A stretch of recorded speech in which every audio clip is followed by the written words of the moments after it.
Dan lebih keren lagi, aku udah 7 album. Nah, untuk mencapai 7 album ini aku berusaha untuk cari lyrical yang metafor yang sebagaimana harus naik kelas gitu dari cara penulisan. Gue akhirnya jadi kayak oh ini ternyata emang berusaha untuk lebih baik masih kalah pricelessnya sama berusaha jujur gitu. Men, yang nguasain dunia ini, mereka lagi brainwash manusia, Tuhan itu adalah akal budi. Karena apa? Karena mereka tahu bahwa gak ada yang gak mungkin di dunia ini, men. Iya. Jadi Tuhan itu jadi gak ada.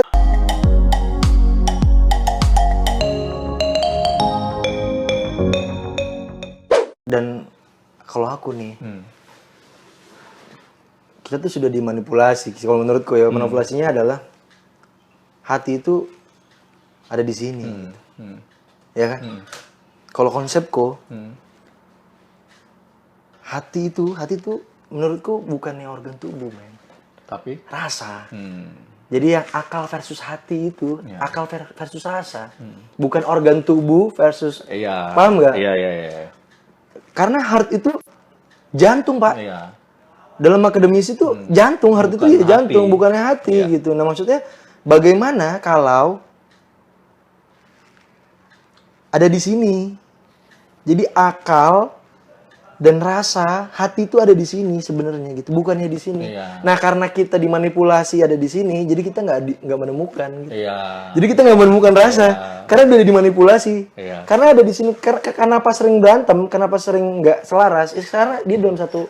Karena didoktrinasi kita di sini akal di sini rasa, jadi seolah-olah secara tidak sadar Beda. atau sadar itu sih, itu konsep aku, perspektif di point of view aja. Maksudnya, gue kan maksudnya terlalu liar kali ya. Menurut gue alien itu imajinasi. Menurut gue imajinasi. Terus gue coba buat berpikir dari si kreator gitu. Wah ini kenapa alien tubuhnya manusia, terus kepalanya kok besar gitu? Apa mungkin yang ngebuat, yang nge-create ini tahu bahwa manusia itu sebenarnya powernya ada di sini gitu. Ada di akal dia. Siapa tahu rasanya dia juga ada di sini gitu. Makanya ketika lu harus selaras ya lu harus selaras gitu. Lu harus selaras. Bahkan nafsu lu pun ada di sini gitu. Ini hanya perantara aja, men. Ini mesinnya, ini tempat reproduksinya gitu. Nah ini semuanya ada di sini gitu. Wih gila. Sini akal pikiran. Rasa semua, men. Sini olah tubuh ya, jatuhnya ya, penggerak tubuh mesin. Nah, itu sini dia. surga dunia ya. Nah, itu dia. Itu buah kulin tadi kita bahas tuh. Maka tapi poinnya yang gue lihat dari Dio adalah sorry, men. enggak, ketika ini penting gitu. Maksud gue kayak apapun yang ketika lu pengen melihat, lu pengen mengerti sesuatu, jangan lupa itu menjadi efeknya ke lu. Kayak misalnya kayak tadi, kenapa ya alien kalaupun ada dia kepalanya lebih besar? Oh mungkin karena sang pencipta pengen nunjukin bahwa otak tuh di sini, rasa tuh juga di sini. Jadi seharusnya kita lebih banyak menggunakan itu secara lebih frekuensinya lebih sering sehingga lebih selaras gitu kan. Nah, itu kan menjadi kesimpulan yang baik ketika sampai ke situ. Keren, lu penyimbang, lu keren. Gue suka. Apa? Sama ini lagi, gue tuh sampai nelusurin tentang organ tubuh, Pak. Kenapa ini lebih besar, kenapa ini lebih kuat, kenapa ini panjang, kenapa ini lebih lemah, kenapa ini kecil. Gue selalu nelusurin itu gitu. Sampai gilanya gue sampai gue punya filosofi sendiri nih tentang jari gue gitu. Kenapa ini ibu jari? Ya karena ini seorang ibu dengan postur yang besar, dengan jari yang besar, yang lebih besar dari jari yang lain. Dan ini identitas manusia, men. Sopan santun juga, ya kan. Terus gue filosofin laki-laki. Kenapa laki-laki? Soalnya dia punya tanggung jawab. Kenapa punya tanggung jawab? Dia tuh selalu digunain sama manusia, men. Untuk apapun, jari telunjuk. Bahkan kalau gue ibadah pun pakai telunjuk gitu. Terus ini kenapa lebih tinggi, ini adab, men. Hmm. Kenapa lebih tinggi? Manusia tuh setiap hari berlomba-lomba untuk yang lebih tinggi. Jadi nomor 1. Ya. Tapi nyatanya, Apa? gue pengen ngambil sesuatu. Ini. Maaf. Ya, gue Nggak lupa. apa-apa. Sorry. Dapat. Nah, ini. Ini lebih tinggi. Hmm. Nyatanya jari tengah lebih tinggi. Tapi ketika kita ngambil sesuatu, Seimbang. dia rata, men. Kenapa gue bilang jari tengah ini adab? Soalnya segimanapun ilmu lu tinggi, segimanapun derajat lu tinggi, lu orang kaya, gimanapun pangkat lu tinggi, ketika lu jadi seorang manusia lu rata, men. Lu nyata, men. Oke. Ini adab di tengah, karena tengah itu adil, Pak. Adab itu harus adil. Kenapa dia ada di tengah? Karena lu harus adil. Iya. Lu harus adil gitu, manusia tuh harus adil. Dan ini gue sebut perempuan. Karena jari manis, jari yang paling lemah. Perempuan itu lemah. Lu kalau lu begini, lu angkat tuh jari yang paling susah diangkat tuh jari. Ini perempuan banget. Perempuan banget. Dan ini kenapa jari kenapa ini selalu di cincin, taruh cincin, karena perhiasan. Perempuan itu adalah perhiasan, men. Gitu. Ibu, laki-laki, adab, perempuan, paling terakhir manusia, men. Kecil. Tanpa kelingking. Nggak sempurna, Pak. Iya. Nah, manusia itu kecil dan harus bersama-sama, men. Jadi pelengkap. Manusia itu kecil dan jadi pelengkap. Dia nggak, kalau satu doang nggak bisa. Sama kayak manusia tuh kalau ngubur sendiri gitu udah mati nggak bisa, men. Iya. Kecil dan harus bersama-sama gitu, pelengkap. Gue sampai sebodohnya gue sampai nulus ini, men. Presisi. Telapak lu sama tangan tuh presisi, men. Iya ya. Presisi. Anjir, coba yang di rumah nih coba. Presisi, men. Dan ini presisi sama pinggang lu. Makanya kalau ngukur Iya, celana. Iya. Sekeren itu Tuhan nyiptain tubuh kita, men. Sampai gua nelusurin tentang sistem di dalam pencernaan kita. Setiap yang kita makan nih, itu disaring, bisa-bisa tuh protein, karbohidrat, racun. Iya. Itu bisa-bisa tuh, men. Dengan fungsi, kita kan ngatur sistem itu kan punya divisi masing-masing dengan job desk dia masing-masing. Sama, pencernaan kita juga punya job desk dia masing-masing, men. Gokil. Keren, men. Nggak ada kamera yang sejernih mata kita, men. Ultra HD 2.000.000 megapiksel ini. Yoi. Anjir, gokil Gitu. banget. Makanya, wow, maksud gue Tuhan tuh udah nyiptain kita tuh udah benar-benar terstruktur, sistematis, dan punya alasan, loh. Dan sama kayak lu kemarin belajar di dalam, itu punya alasan, men. Iyalah. Punya alasan. Lu akhirnya lebih kuat secara mental. Lu harus berterima kasih akan hal yang kemarin, ya. Iyalah. Gitu. Sangat amat banyak sekali banyak sekali hal yang menyadarkan gua, menyadarkan eksistensi hidup gue gitu, dan menyadarkan gua ada di posisi mana di sistem alam semesta ini gitu. Wah, keren. Ya gitu, kayak untuk apa dan wah itu keren. ya apa ya? Keren. Ya hidup itu kan berjalan ya kayak tadi. Siap. Ya sama kayak matahari dan bulan. Hidup itu tentang kita melangkah berjalan gitu. Siap. Yang penting adalah jangan kita berhenti pada saat kita hancur. Jangan pernah berhenti melangkah saat kita hancur gitu. Oke, nice. Tapi jangan lupa juga bahwa ketika kita melangkah pada saat hancur itu kita terus melangkah, kita akan menemukan yang jalan lebih mulus gitu. Oke. Pasti akan ada jalan lebih mulus di depan, tapi juga jangan takabur karena setelah jalan mulus pasti nanti akan ada jalan jelek lagi. Iya, siap. Ketika lo hancur, ketika lo terpuruk, ketika lo sedang kepentok dengan masalah, dengan keadaan yang seolah-olah kayak nggak adil buat lo dalam hidup lo merasa tidak punya banyak kepercayaan dari orang, lo banyak dicurang segala macam. Itu tidak cuma dialamin oleh lo doang gitu. Man. Tapi tenang aja, bereaksilah, bersikaplah ya seperlunya. Ketika lu hancur, ya lu sedih, lu berhak sedih. Itu apapun. Itu harus ada kata cukup tuh. Iya, lu berhak. Harus ada kata Lu merasa terpukul, lu berhak merasa terpukul. Lu merasa putus asa, kecewa, marah, lu berhak itu semua. Tapi cukup, ada porsinya. Secukupnya aja. Iya, kecewa tuh menurut gue perlu karena itu metode pelepasan jiwa. Iya. Kecewa tuh perlu. Maksudnya secara manusiawi itu perlu. Maksudnya lu coba buat lepasin aja gitu. Jangan ditahan. Lu bisa stres. Nangis tapi jangan berlebihan gitu. Ya lu kecewa udah. Lu jangan dendam. Gue nggak dendam, men. Kenapa gue menganalisa kenapa gue bisa dicicil 2M di saat Covid, di saat orang lagi dalam keadaan terpuruk, gue malah dikasih gift sama Tuhan di saat Covid. Karena gue gak pernah dendam sama orang yang ikhlas. Sama orang yang udah gue tahu rumahnya di mana, gue tahu kerjaan dia di mana, gue tahu orang tuanya siapa, gue tahu orang itu. Satu orang yang jahat sama gue. Tapi gue cuma ya wis itu bukan rezeki gue gitu. Gue tetap berkarya kok. Teman-teman juga bisa lihat album gue itu setiap tahun gue bikin album gitu. Maksudnya di saat gue ditipu pun gue tetap jadi gue yang produktif gitu. Dan itu orang yang bisa berdamai dengan kejadian Wah, seperti itu proses itu juga. mudah. Itu proses juga. Keren.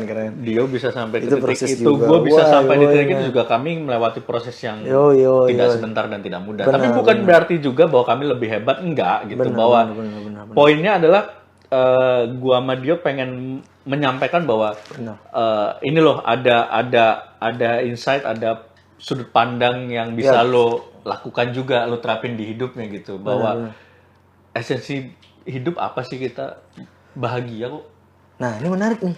Jangan jauhan ke situ dulu deh. Tuh kenyataannya pengembangan peradaban kota ini bahagia yang tadi lu sebutin tuh semakin sedikit, semakin sulit ditemukan. Malah gue menemukan kebahagiaan yang tadi lu bilang itu di manusia-manusia yang jauh dari kota, man. Ya. Lu setuju nggak akan semakin kita kekotaan banget, semakin kita modern banget. Kita kan lagi digiring ke modern nih, semua serba digital. Tapi lu semakin runyam, lu semakin banyak berita-berita yang lu tahu, semakin banyak keraguan, keresahan lu akan hari esok gitu. Gue nulis Hanyut judulnya. Gak usah lu nginjek kitab untuk menghina Tuhan gitu. Lu khawatir aja besok lu bisa makan, lu udah menghina Tuhan. Iya. Gitu. Sesimpel itu, Mas. Nah, tapi kenapa gue bilang hanyut? Nah, kota ini bawa ombak, Mas. Yang mana setiap besok gue harus nyabit nih, besok gue harus. Nah, itu ombak tuh. Yang kegulung larinya udah bagaimana caranya duit. Bukan bahagia yang tadi lu sebutin tuh, Mas. Padahal kan bahagia aja gue bisa ngobrol sama lu aja di luar aja gue udah seneng banget, men. Iya. Gitu. Apa ya? Kadang-kadang tuh gini, ya tadi kayak tujuan kita tuh apa sih bahagia kan sebenarnya, hidup manusia tuh yang kita cari apa sih, yuk bahagia yuk. Wah. Yang kita cari. Tapi yeah. Dengan berbagai macam cara apa yang kita lakukan di hidup kita, tujuannya apa sih? Bahagia kok. Kita kerja keras biar dapat duit, biar apa? Biar kita bisa beli apa? Biar happy. Wah, kita berkarya. Gue penyeimbang lo nih. Kenapa kita? Untuk kali ini nih. Kenapa kita? Gue percaya dengan stand up comedy menjadi profesi gue. Lo percaya sebagai musisi sebagai profesi lo? Karena kita bahagia menjalani itu. Oke. Iya kan? Tapi gue boleh jadi penyimbang nggak? Boleh jadi penyimbang nggak? Tapi lu jangan lupa nih. Lu tetap terusin nih. Menurut gue bahagia dan kesedihan itu satu paket, man. Gak bisa dipisahin. Gak bisa dipisahin. Sampai gue nelusurin tentang apa? Kenapa manusia pertama lahir itu menangis? Dan ending, ketika manusia itu pergi dan dia ditangisi pula. Padahal bahagia yang kita cari. Paham nggak? Iya. Itu kan nggak bisa kita hindari. Salah satu contohnya gini, hal yang paling berharga apa sih Pak di dalam hidup kalau bukan orang tua? Tapi kita nggak bisa, men, untuk jangan Tuhan, please, ntar dulu gitu. Kita nggak bisa. Nggak akan pernah siap. Kita nggak bisa. Kita harus menerima ketika kita pulang, kita konten nojil menjalik, tiba-tiba kita pulang orang tua kita udah nggak ada. Kita nggak bisa nolak, Mas. Nah, gue mau jadi penyeimbang lu karena yang tadi yang lu ngomong sebelum lu panjang ngomong, gue pengen jadi penyeimbang bahwa untuk diri gue, bahagia udah bukan tujuan gue. Karena dari kesedihan gue bisa bikin lagu, Pak. Iya. Gitu. Maksudnya gue siap akan kesedihan gitu. Karena setiap hari itu kejutan yang dikasih Tuhan. Ini gue lagi bahagia nih, gue bisa ketemu lo, gue bisa ketemu sama Egi, gue bisa ketemu sama Bang Ajis gitu. Gue lagi bahagia nih, tapi gue harus siap, men. Gue harus siap kalau someday, entah besok, entah kapan gue menemukan kesedihan, gue harus siap. Yang penting kesedihan itu harus dijadikan komedi kalau kata lo, ya kan? Iya. Gue harus dijadikan lagu. Iya. Bagaimana kita ngemis kesedihan, ngemas kesedihan itu Menjadi sesuatu yang menjadi menjadi sesuatu, obat. jadi obat itu, Pak. Buat Maksud kita dan gue, buat Pak. orang lain. Nah, gue takutnya ketika lu terusin kebahagiaan lu tadi, orang itu alasan dia jahat itu untuk bahagia untuk diri dia loh, men. Enggak, jadi gini. Konsep bahagia itu menurut gua adalah manusia tuh kadang-kadang lupa gitu. Tujuan kita tuh sebenarnya adalah bahagia. Oke.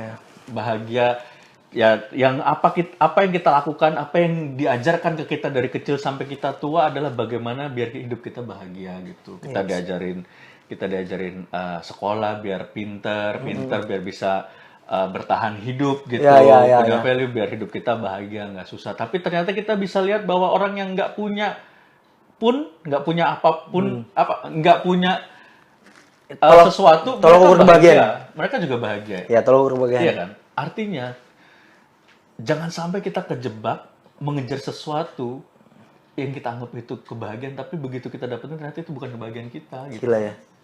Gila ya. Wih, itu. Kita mengejar sesuatu yang gue nggak tahu kenapa gue pengen banget itu Pak, itu gue mimpi gue, tapi setelah lu dapet, iya, lu akan ada mimpi baru lagi, men. It's not that happy gitu. Bener. Wah, ini menarik. Ini keren. Maksudnya pada kenyataannya bahagia itu nggak ada tolak ukurnya, men. Iya. Gitu. Jadi nggak perlu. Apa sih bahagia itu gitu? Jangankan lu sampai merugikan orang ya. Ketika lu sudah berusaha sangat keras terhadap diri lu, menempa diri lu dengan sangat keras untuk sesuatu hal gitu atau sesuatu yang lu percayai, menurut gue lu udah nggak fair terhadap diri lu gitu. Wow. Karena lu udah mengorbankan kebahagiaan diri lu saat ini untuk sesuatu yang akan lu capai gitu, yang akan datang. Ya, padahal lu juga perlu bahagia sekarang. Nah, hidup untuk hari ini itu gue banget. Hidup untuk hari ini. Gue juga. Secara bisnis itu nggak bagus. Nggak bagus. Secara bisnis, gue pakai rasa bukan bisnis gitu. Makanya gue, kalau teman-teman ngelihat kelakuan gue hari ini, mungkin gue sedikit lebay, tapi gue sangat menikmati hari ini, men, gitu. Gue ekspresif orangnya, gue sangat menikmati hari ini gitu. Yang menjadi titik komprominya adalah ketika itu sudah tidak menjadi satu orang lagi, tapi ya tadi berkeluarga. Kita sudah mulai punya tanggung jawab orang lain untuk kita. Oh, lu belum ada di fase itu ya? Belum. Dan itu salah satu poin yang membuat gue nggak pengen buru-buru married, yo. Wow, tuh kenyataannya hari ini gue udah punya anak satu loh. Dan lu tetap happy kan? Dari yang lu lihat? Happy. Dan maksud gue gini, ya tadi prinsip gue adalah gue hidup pengen bahagia gitu. I see. Gue bahagia dengan hidup gue sekarang gitu. Lu pengen nge-treat diri lu dulu lah gitu ya. Lu pengen memanjakan diri lu dulu. Dan gue belum mau menjadikan prioritas menikah itu menjadi bahagia gue. Karena ya bener sih, one day yang namanya kebahagiaan pasti itu kan beriringan dengan kesedihan, dengan kemudahan akan beriringan dengan masalah gitu. Yep. Tapi kan itu menciptakan sebuah keseimbangan baru dalam hidup kan. Iya, benar. Yang mana prosesnya nggak mudah. Benar banget, men. And kita naklukin kepala kita aja nggak mudah, gimana kepala pasangan kita kan. Dan gua mungkin bisa dibilang takut ya, tapi gua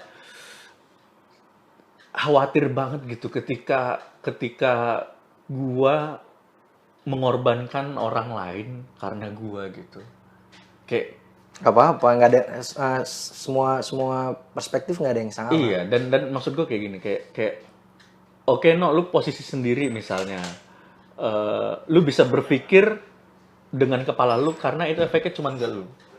Tapi once ketika lu sudah punya tanggung jawab, katakan istri, anak gitu, pikiran lu ini nggak bisa lu paksakan hanya pikiran lu, karena lu sudah punya tanggung jawab selain lu. Oke. Gitu, kayak itu kompromi hidup kan, itu kompromi hidup, itulah keseimbangan baru yang dari tadi kita equilibrium di sini, equilibrium ketika kita bergeser gitu kan, ya itu proses evolusi. Gue boleh bercerita tentang fase gue yang lu belum laluin. Yang lu lihat, gue secara sistem lah ya. Gue yang nggak punya peluang untuk bisa survive di dalam sistem men dari looks gue. Kalau lu keren pak. Maksud gue membuktikan bahwa kekhawatiran itu nggak ada kalau lu jalanin gitu. Iya emang. Bang gak sih? Banyak dan selalu responnya sama ya kayak gitu. Dan gue kekhawatiran itu nggak ada ketika lu jalanin. Lucunya adalah gue juga mengamini itu. Gue menerima. Iya sih emang. Iya, tapi nggak salah. Gue percaya bahwa lihat lu ketika di situ lu nggak seburuk atau nggak segelap yang lu bayangin kok gitu. Lu di sana juga bisa bahagia, ketika lu di sini bahagia, lu pasti di sana bahagia. Iya sih, iya benar. Tapi mungkin jawaban gue adalah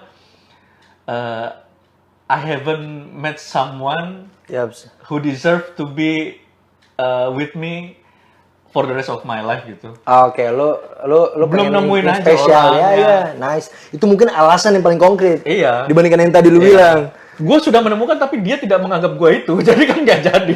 Oke, man. Gue menganggap, hai sayang kamu tuh orang yang terpantas buat gue, tapi dia tidak mau gimana? Yowis. Perempuan, man. Di akhir zaman nanti perempuan banyak dibandingkan laki-laki, man. Dan perempuan tuh hakikatnya dia dipilih, Pak. Ya. Jadi jangan pernah takut kehabisan stok, man. Gue nggak takut. Nggak takut. Pasti lo dipertemukan. Pasti dipertemukan. Yang gue takutkan adalah justru gue nggak bisa serve sebagai seorang lelaki. Nah, lo lagi mempersiapkan diri lo nih ya. Oke, secara mentalitas, secara finansial, secara apapun lah ya. Iya. Karena gue masih melihat pasangan cewek gitu yang kayak, kok dia gini sih, coba kalau gini gitu. Itu kan masih sisi demanding ya. Iya. Gue titik start kita ready untuk menikah itu adalah lu harus terima apapun. Wah keren man. Bukan kok dia gini tapi itu keren. Emang dia gitu kok gitu. Dan itu keren, jadi understanding. Gue suka banget ngobrol sama lu nih. Keren, itu keren man, itu keren. Ya maksudnya ketika gue menikah emang itu yang selalu gue temuin. Maksudnya, oh ternyata tuh kita di dalam hidup kita nggak bisa untuk semua yang apa kita pengenin, man. Cuma itu yang kita butuhin gitu. Itu yang kita butuhin gitu. Bukan yang kita pengenin gitu. Itu yang kita butuhin gitu. Secara nggak langsung. Dan ini lebih gokil. Gue sangat menyelami soal iblis, man. Secara psikologi ya. Secara rasa. Bukan secara psikologi. Secara rasa. Jadi si iblis ini ketika bukinan, dia menggoda supaya berzina dan hamil di luar nikah. Tapi setelah sudah menikah, iblisnya nggak ada godaan-godaan untuk ngewe gitu, malah nggak nafsu gitu. Realnya gitu kan. Nah itu challenge. Makanya gue nih pak, gue ini nggak pernah kena bokap. Bokap gue itu selingkuh dari pas gue di dalam kandungan nyokap. Makanya nama gue Dio Prasetyo. Artinya dia yang tidak setia pak. Dalam deep. Boy ini ceritanya gokil. Dalam artian gue ketika gue nanya, mak kenapa nama gue Dio Prasetyo? Nah, gue ceritain tentang kebrengsekannya bokap gue dong. Bokap gue udah ninggalin gue di saat gue belum lahir, men. Lu kebayang gak sih gue lahir, bokap gue gak ada di situ gitu. Dia udah punya istri lagi. Akhirnya divorce. Ketika gue jadi seorang ayah, gue jadi berpikir, oh bokap gue gak salah. Bokap gue cuma kalah sama setan yang udah ngegoda dia gitu. Sesimpel itu, laki-laki men. Iya. Yang digoda ya itu, wah rumput tetangga lebih bagus deh, ayo. Itu gue ngerasain hal itu kok. Maksudnya gue jadi memaklumi bokap gue, bokap gue nggak salah, dia cuma kalah. Kalah dalam pertempuran. Dia kalah aja gitu. Jadi maksud gue ya terima kasih akan skenario hidup. Jadinya gue bener-bener ketika gue punya anak perempuan, gue jadi pengen jadi ayah yang terbaik men. Karena gue nggak pernah ketemu bokap gue gitu. Jadi ketika gue punya anak tuh, yang gue pengen itu gue lakuin gitu. Makanya gue, wah Tuhan, thanks for everything man. Terima kasih untuk hari ini gue bisa ketemu brotherku, bisa ngobrol. Maksudnya gue terima kasih atas setiap hari, atas hidup gitu. Terima kasih atas hidup, terima kasih gitu. Wah, indah banget itu, indah banget. Indah banget yang diucapin Dio barusan bahwa buat yang nonton ya gitu, bukan maksud menggurui gitu bahwa sebagai penutupnya kita nggak pernah ngobrol nih ya. Iya, kita nggak pernah ngobrol. Kita pertama kali tatap muka nih ya. Pertama kali tatap muka. Keren man. Gokil. Keren. Indah banget gitu sebagai penutup tadi bahwa dia bilang syukuri hari ini gitu. Syukuri Wah, apa yang kita dapetin kita hari hidup ini. untuk hari ini, Pak. Gue nggak bicara soal bisnis, gue bicara soal rasa. Iya. Emang lu mikirin ke depan lu emang besok akan hidup gitu. Terus lu khawatir anak lu bisa makan, Tuhan udah menyiapkan itu. Gitu. Bahkan pohon kaktus yang bisa kemana-mana aja Wah. bisa hidup. Dia tuh udah benci, men.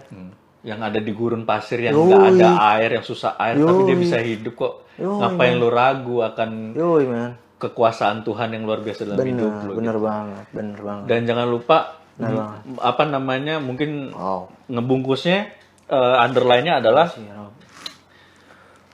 syukuri apa yang kita miliki, jangan ratapi apa yang nggak kita miliki. Ya, jangan fokus sama apa yang belum kita dapat. Syukuri aja banyak kok Hitung hal aja, yang hitung perlu. apa yang udah kita jalanin sekarang. Nafas, sehat, ketemu kawan, rezeki, bisa makan. Itu aja yang dihitung gitu. Jangan mimpi yang belum kecapai. Dan apa namanya, cukup itu nggak salah kok. Wow, cukup itu, Nggak salah ya. cukup itu Cukup Gawat itu loh. ya cukup. simple tapi sulit. Iya. Ya kan? Seimbang gak sih? Simple tapi sulit. Nah. Ya kan seimbang kan? Iya. Simple tapi sulit, seimbang gitu. Dengan definisi yang bertolak belakang. Itu dia. Cukup itu cukup nggak salah gitu. Ketika lu punya Gampang aplikasi tapi rasa sulit. syukur, lu akan merasa hidup lu berkecukupan. Benar banget. Dan itu nggak salah. Dan yang paling dekat, minum kebanyakan muntah. Muntah. Makan kebanyakan nggak bisa gerak, lari terus-terusan pingsan, berdiri kebanyakan kesemutan. Bahkan yang sampai hal paling enak, sekalipun ngewe kebanyakan, lu nggak bisa napas. Nggak bisa napas, bener nggak? Itu bahkan titik ekstrim yang Iya, yang paling enak banget tuh ya. Wah, gila keren. Kita pasti punya porsi ya. Iya, Kita gas terus, bensin habis. iya, Semua ya. semua. Tapi gue pengen ada satu yang pengen gue bicarain malam Apa ini. tuh? Hal apa yang lo lihat yang nggak berubah? Hal yang gue lihat nggak berubah. Apapun itu, mau itu benda, mau itu apapun. Hal apa yang nggak lo lihat itu dia nggak berubah? Sepanjang hidup gue ya, Iya. rasa sayang dan kebanggaan orang tua gue terhadap gue. man. Kasih, men. Itu yang nggak berubah, Pak. Dan dia terus ada rasa itu. Kitanya aja yang kadang-kadang kita ada dibenci, kita ada didendam, kita ada di amarah, kita ada di kecewa. Gue sampai beranalogi gini, men. Sakit itu kan dicubit, ditusuk, dipukul, sakit kan? Karena kita masih bernyawa nih ya, sakit. Tapi ketika kita mati, hukuman untuk di neraka itu kan rasa sakit. Api, apa segala macam. Sedangkan itu hanya roh, Pak. Itu udah nggak ada rasa sakit lagi kan? Tubuh kita kan udah mati. Terus dia mau dihukum pakai apa? Dengan rasa sakit gimana gitu? Gue punya analogi sebagai seniman. Ini menurut perspektif gue doang ya. Bagaimana kalau hukuman untuk orang-orang jahat di neraka itu bukan sakit, man, tapi rasa yang kita nggak pengenin di bumi ini. Yang kita takutin, yang kita hindarin rasa itu. Kita dibantai di situ. Iya. Misal kita takut rasa kecewa kehilangan orang tua tuh. Kasih kecewa. Udah kasih, men, sampai kita aduh ampun Tuhan, ampun rasa nih. Kayak lu habis ngedabrak orang gak sengaja, tiba-tiba depan rumah lu ada polisi nangkep lu. Lu resah lu tuh kebayang gak sih? Nah, itu yang dibantai. Itu Pak yang dibantai, men. Apalagi lu udah pernah dikurung dalam jangka waktu, itu yang dibantai. Bagaimana lu bakalan minta ampun? Lebih dari sakit gak? Iyalah. Itu menurut gua rasa sakit paling maksimal itu rasa yang dibantai. Yang di benar. Gak kepikiran kan lu? Iya. Fight itu gokil tuh, gokil. Bagaimana rasa itu yang dibantai? Bukan sakit. Sakit mah gak ada apa-apanya. Buat orang yang sering berhadapan dengan rasa sakit jadi nggak sakit. Bener, men. Gua udah pernah yang orang yang udah pernah dijahit. Jadi kita punya darah putih. Itu kekebalan tubuh kan. Maksudnya ketika semakin besar luka manusia, semakin rasa sakit itu nggak ada. Jadi kebal, men. Iya. Orang dibacok gede nih, dia nggak ngerasa sakit. Dia ngerasa sakitnya pas udah dijahit. Iya. Dia pas udah dibacok, dia nggak bakal ngerasa sakit, men. Karena saking besarnya luka itu, Iya. kekebalan tubuh manusia itu. Iya. Gitu. Makanya itu keren. Maksudnya ketika orang jahat kan pasti kan besi dibantai gitu kan. Siapa tahu itu cuma analogi sama kayak buah kuldi. Iya. Analogi gitu. siap enggak lu untuk itu? Gue sih takut, men. Anjing, rasa men yang dibantai, men. Shit, ya Allah, apa ya Allah. Aku pernah diajarin sama ustadku. Emang gitu banget emang. Yang dibantai rasa. Iya, konsep-konsep. Apapun yang kita bayangkan paling sakit di dunia ini, lebih sakit dari itu. Iya. Kita bayangkan yang bahagia juga gitu. Iya. Itulah punishment. gila, men. Cing, dalam banget ngomong. Dalam banget ya, gila, men. Thank you banget, senang banget gua hari ini bisa ketemu. Gokil, men. Gokil. Thank you banget ya. Sorry banget, brotherku. Anjir, thank you banget. Sorry banget, thank brotherku. you banget. Sorry Buat banget, teman-teman yang nonton, makasih. Sorry. Please jangan ini Kebenaran ada di dalam diri Iya. kalian masing-masing ya. Iya. Kebenaran ada di dalam diri kita masing-masing. Obrolan gua sama Dio hari ini bukan membuktikan kami benar siapa yang benar, enggak, tapi Kebenaran di dalam dalam diri kita tataran masing-masing, diskusi kita Yoi, ngobrol, ngalur ngidul aja, men. paling nggak ada sudut pandang lah, Siap, sudut siap, pandang siap, bahwa siap. kalau lu nggak setuju nggak masalah, Siap. kalau lu setuju juga oke. Intinya percayai apa ya, gimana ya, kayak tadi kalau ngebungkus istilahnya Jadi orang baik itu nggak mesti pintar. itu, jangan lupakan bahwa manusia tuh lebih baik jadi orang baik daripada jadi lebih pintar, jadi orang lebih pintar. Terima kasih teman-teman yang udah nonton Ngono kali ini. Dio, makasih banget, Yo. Terima kasih, Anjir. brotherku. I love you, man. Sukses Sama-sama, buat brother. launching album terbaru nanti. Yoi. Mudah-mudahan bisa diterima karyanya Amin. semakin membesar lagi karyanya. Amin. Dan kita ketemu lagi di Ngono selanjutnya. Terima kasih teman-teman. Dadah.